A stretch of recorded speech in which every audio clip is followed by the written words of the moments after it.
तो हमें ट्रैक्टर इतनी जल्दी क्यों फाड़ना पड़ा और फांदते फांदते हमारे साथ क्या हुआ और ट्रैक्टर फाड़ने के बाद में हमें उसे घर के अंदर क्यों रखना पड़ा, देखिए इस व्लॉग में। तो सुबह सुबह मैं उठ जाता हूँ, उठने के बाद में बाहर आके देखता हूँ कि हमारे हड़म्बे को घर के अंदर रखना था, यहाँ पे ट्रैक्टर रखा है, इस जगह पे हड़म्बे को रखना है। फिर थोड़ी देर बाद मेरे को हड़म्बे को घर के अंदर रखने के बाद में मैं देखता हूँ कि ट्रैक्टर भी हमारा धूप में रखा हुआ है यहाँ पर बाहर। फिर हम इसको भी यहाँ पे थोड़ी देर बाद हम ट्रैक्टर और हड़म्बा दोनों को ही छाया में रख देते हैं, हमारी गाड़ी वाड़ी दोनों ही रखी हुई है यहाँ पर। फिर थोड़ी देर बाद में नहा धोकर तैयार हो जाता हूँ क्योंकि हमें एक शादी में जाना था। नहा धोकर रेडी होने के बाद व्हाइट शर्ट ब्लैक पैंट में कुछ ऐसा आउटफिट आ रहा था। हमारी छाछ की मशीन खराब हो गई थी, उसे लेकर निकलना। फिर मैं अपनी बिक्की को उठाकर ले जाता हूँ छाछ की मशीन को गाँव की तरफ। गाँव में हमें हमारे दोस्त मिल जाते हैं, उनसे मुलाकात करने के एक शादी में पहुंच जाते हैं। शादी में भोजन करने के हम अपनी छाछ की मशीन और बंधन भाई के साथ निकल जाते हैं सीधा कुरावर की तरफ।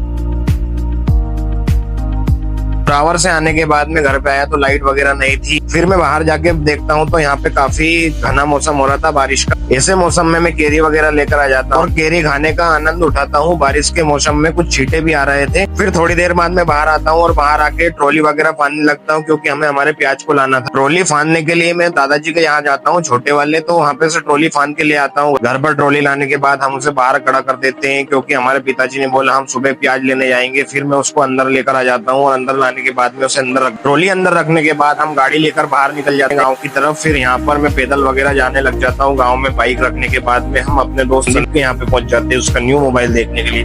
संदीप भाई के न्यू मोबाइल के लिए उनको मैनी कॉन्ग्रेचुलेशन।